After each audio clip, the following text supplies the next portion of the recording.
You're listening to Pod Catalyst, the official podcast of IABC, where communicators from around the world tell their stories. Let's get started with today's episode.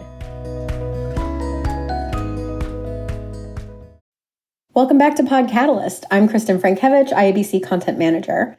Before we get started today, I wanted to share that this episode and the next few will highlight speakers featured at the IABC World Conference taking place in Chicago, June 23rd through the 26th. The team is looking forward to the event, and we want to give you a sneak peek of what's to come. Today's episode features keynote speaker Oscar Munoz, who will kick off the event with his session, Leadership is an Act of Extended Storytelling, which is a fireside chat and town hall. Oscar is the former chairman and CEO of United Airlines, and after an extensive listening tour, he helped the airline make a huge turnaround in employee satisfaction, customer loyalty, and financial success. I had such a great time talking to Oscar. I found that he has a really refreshing, human-centric approach on navigating change and disruption, and I think you'll really enjoy this episode too. If you're looking for more information on Oscar, his presentation, or just the conference in general, you can visit our website at wc.iabc.com. We'll put that in the show notes as well. One last note is you'll also start to hear a few different voices on this podcast. Peter has passed the mic to me for now, and from time to time, you'll also hear from a few guest hosts. All right, let's get started with the show. Hi, my name is Oscar Munoz, and I'm the recently retired chairman and CEO of United Airlines, and now a full-fledged advocate of failing the concept of retirement. And from my perspective, I think communication creates transparency and therefore trust, and a critical part of engaging with other humans, both on a personal and a business level.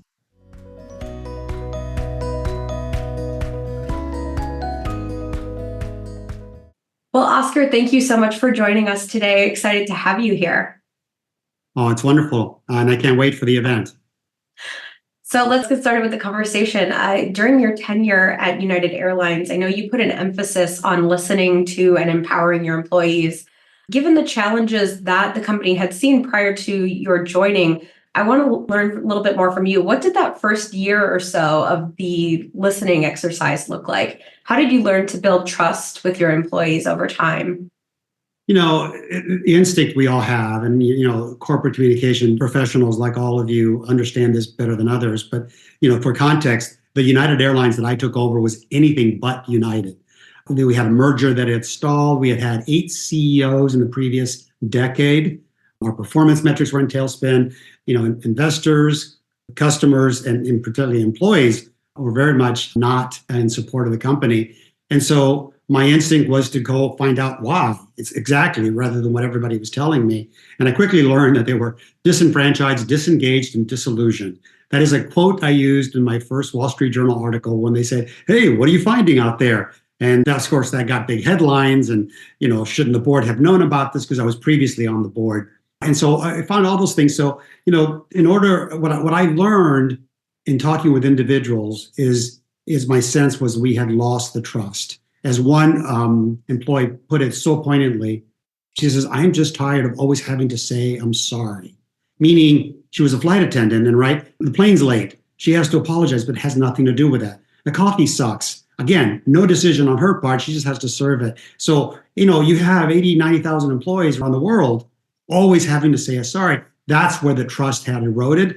And so the concept of going out and listening and getting that information was the most important part for me, because as you all know, in that genuine listening and learning from people, you engage people in the journey, and they felt like they were part of it and somebody was part of it. So that was that was the way we did it in the first year. It was difficult.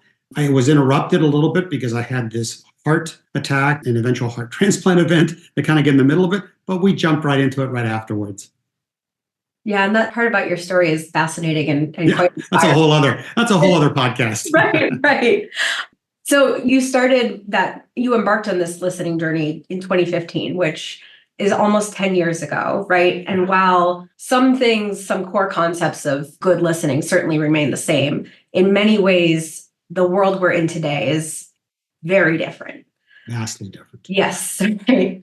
So I would love to hear from you when it comes to employee engagement. What do communicators and leaders need to think about that maybe wasn't something they were considering 10 years ago? Well, 10 years ago, for sure, the concept of social media has changed the relationship between everyone, and certainly between employers and employees. absolutely between customers and brands. And then, of course, the general public and institutions, which we see all the time. And when you're an airline where you have 180 million people flying, they have a chance to opine in a whole different vehicle and publicly that everyone has. And it's what I would call now a two-way conversation, right? Before, people could complain, nobody saw it, and your response was also like, but no, of course, this has taken on such a big thing. And again, and unless you participate in that conversation with authenticity and genuine sort of desire, social media will steamroll you, and it's hard to recover. And we had a terrible event that everyone knows about on one of our planes when a customer was dragged and beaten off an aircraft. And my initial response and all of it, we just weren't sophisticated enough to understand what Twitter then, X now, was. And in our rapid, we didn't have a rapid response unit. And so we reverted as a team between CorpCom, between the lawyers, to this kind of standard old-fashioned defensive posture standard book that we've used forever in a world where information was traveling so quickly and so broadly, right? There's rumors that there were 800 million views of that video on Weibo in China. So I became instantly infamous globally. And then, of course, the way you recover from those things is once you sat down with everybody and took away all the corporate pablum that everyone was suggested, and you put your genuine heart into it, for lack of a better term, I owned up to it and took the responsibility for all of that. And that was another mission that, we always say that it's never too late to do the right thing. And again, in this particular case, I think it was the most positive thing because, we spent a couple of weeks of really, really difficult situations, but we were quickly to be able to get past, take ownership, provide a plan, enact it, and then, simply apologize and talk to everyone. And, you think about situations that are going on today, Boeing is probably one of those examples where, again, it's a wonderful company, but this continuing cadence of negative things that are just being pinpointed to them, that's what can quickly happen to a large brand. And so having to reimagine how you engage and communicate with your customers or your employees was a big critical thing. And again, back to your question, it's very much a two-way. Everyone's involved and everyone has an opinion, and you have to be incredibly sophisticated about how you manage that. Well, I think that leads nicely into my next question, talking about the communications aspect, right? I know you emphasize the importance of really putting those business communicators front and center during your time. And I would love to hear from you. What did that look like in practice? And what can other leaders and communicators learn from this strategy? Well, I'm not presumptive enough that people are going to necessarily learn or that I have the best advice. I have a painful scar tissue from all of this and my commentary and my views, and I get called a lot from very senior people when they're in a crisis to, kind of get my take on how we do that. But, in general, and I wrote this in my book, leadership is an act of extended storytelling. You can't inspire people and motivate them through adversity and pain if work is just one thing after another and there's no sense of direction and there's not an arc of narrative around what you're trying to do. And then when bad stuff happens, it just, nobody knows which way to turn. And so, through words, and then of course backed up with action, something I call proof, not promise, you can help people understand that, okay, this is where we are, this is where we want to go, and this is what we all together have to do to get there. And then importantly, back to the listening tour, and in that message, it's explaining to you, the individual employee, how you play what I like to call a starring role in this transformation. And the old United was just lurching from one crisis to the next. And then so we were able to create, again, a concept of the new spirit of United, which was forged on the individual human beings that worked in this company feeling that spirit and owning up to it. It wasn't a tagline. And we had many taglines in the previous 10 years, by the way. One of them was be the brand, right? Be friendly, be this. And employees would literally throw that in my face with these posters that were everywhere. Like they literally wave it in my face and say, be the brand? Really? When you can't run your planes on time, when you can't get this, when you can't get that right? And so I invested in my team a huge amount of time developing thematics, ideas, phrases and stories, and I've used already a few of them in this process. If you walk around United today, they still use these things, listen and learn, proof, not promise, those kind of things that are just important. Their words are not as meaningful as the meaning that they have to the people that utter them. And so, and then how do you know this works? Well, there's many ways, right? Your employee surveys and our union agreements that we were able to solve. But for me, the first time a customer stopped me in the concourse and asked me to sign, we have these in-flight magazines where I wrote a note and a letter every month personally about what was going on. And when somebody asked me to sign it for the first time, I knew we were beginning to get through because your customers were sensing and feeling this concept of the new spirit of United. So long answer to your question. There's so many things, but you can, I hope, sense my excitement, my commitment, my full engagement on this concept of communicating, not just to the external folks in a way that avoid legal issues, or it has to speak to the humans that work in your organization because they will reach out and capture the hearts and minds of your customers. Yeah, absolutely. I mean, there's that human element you just can't overlook, right? And that it really sounds like that was core to your strategy. Yeah. Yeah, well, core to the strategy. Part of it is, again, why I always say I don't want to be presumptive about these things. That's me. That's who I am. I am that person that wants to reach out. It comes naturally to me. It does not come naturally to other people. And Sure. To those folks, I always advise them. It's kind of like when people tell you to tell a joke before you start a speech. So, which is a great idea if you're a good joke teller. If you're not, and right. So if this kind of human connection doesn't make everyone comfortable, then don't do it because it'll be awkward. So figure out that way that connects with people. And again, whatever it is, it can't be disingenuous. It can't be third party. It can't be surveys. People in the business that I ran required that kind of human interaction because they interact and right with you as a traveler. And so that worked for me. Well, Oscar, I'm looking forward to your session at our World Conference coming up in Chicago this June. I know the format is going to be part fireside chat, town hall, so certainly an opportunity for dialogue. For folks listening who plan to join and plan to sit in on your session, I'd just love to hear, what do you hope attendees will gain? What are you looking forward to? Well, what they'll gain is hopefully a ratification, a confirmation that what they do for a living is so gosh darn important, and even more important in today's world. But we can't walk around and say it's important. We have to prove all our organizations, all the things that we do. We can't walk around and say, communication is important. It's right. We have to guide our leaders to understand the value of that. And so not just, hey, you need to go listen to people. Well, done poorly, that's the worst advice you can give. So it's not about writing notes or writing memos or writing strategies. It's about really engaging, understanding your leaders and their style, their human dynamic, and how do you best utilize that in this communication that, in my opinion, leads to this capture of hearts and minds that extends beyond your employees through your customer base. That's the important part that I hope people take away is, a proof, not promise, right? I say all this stuff.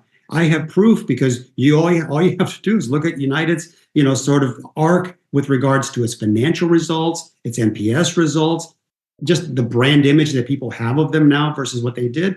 All of that came from engaging these 80, 100,000 people all over the world feeling as part of this and creating this new spirit of United.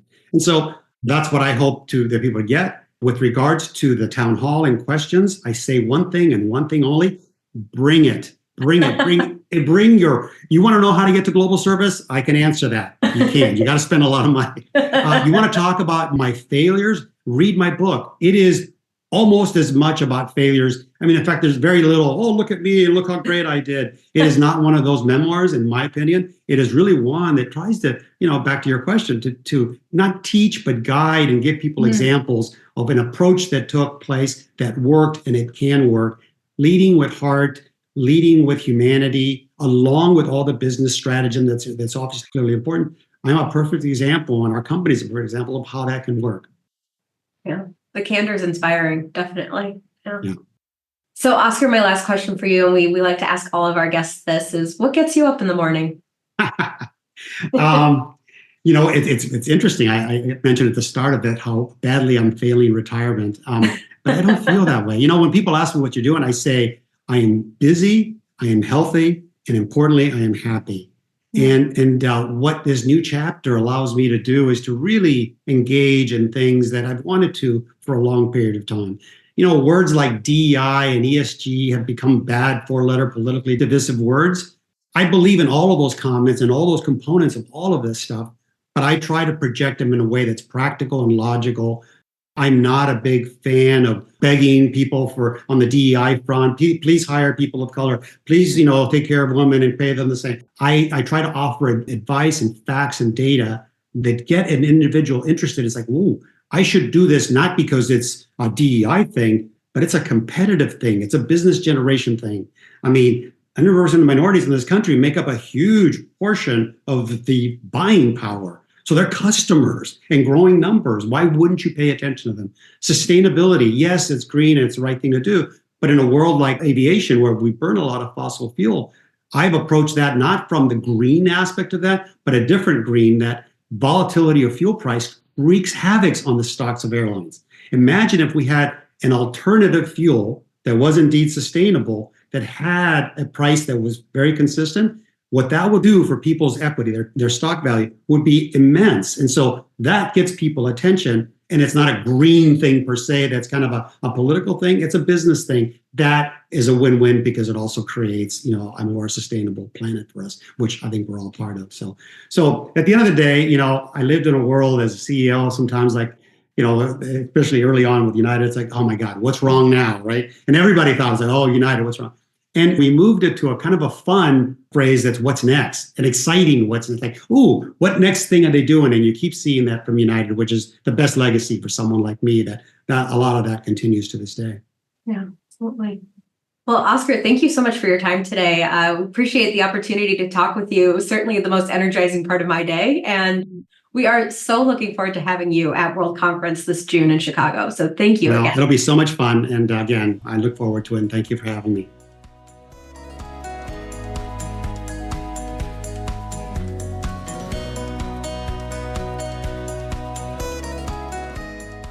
Thanks for listening to Pod Catalyst, the official podcast of IABC. If you've enjoyed today's episode, please be sure to subscribe, rate, and review. Have a suggestion for a future episode? Send us a note at catalyst@iabc.com. To discover all IABC has to offer, visit our website at iabc.com. Until next time.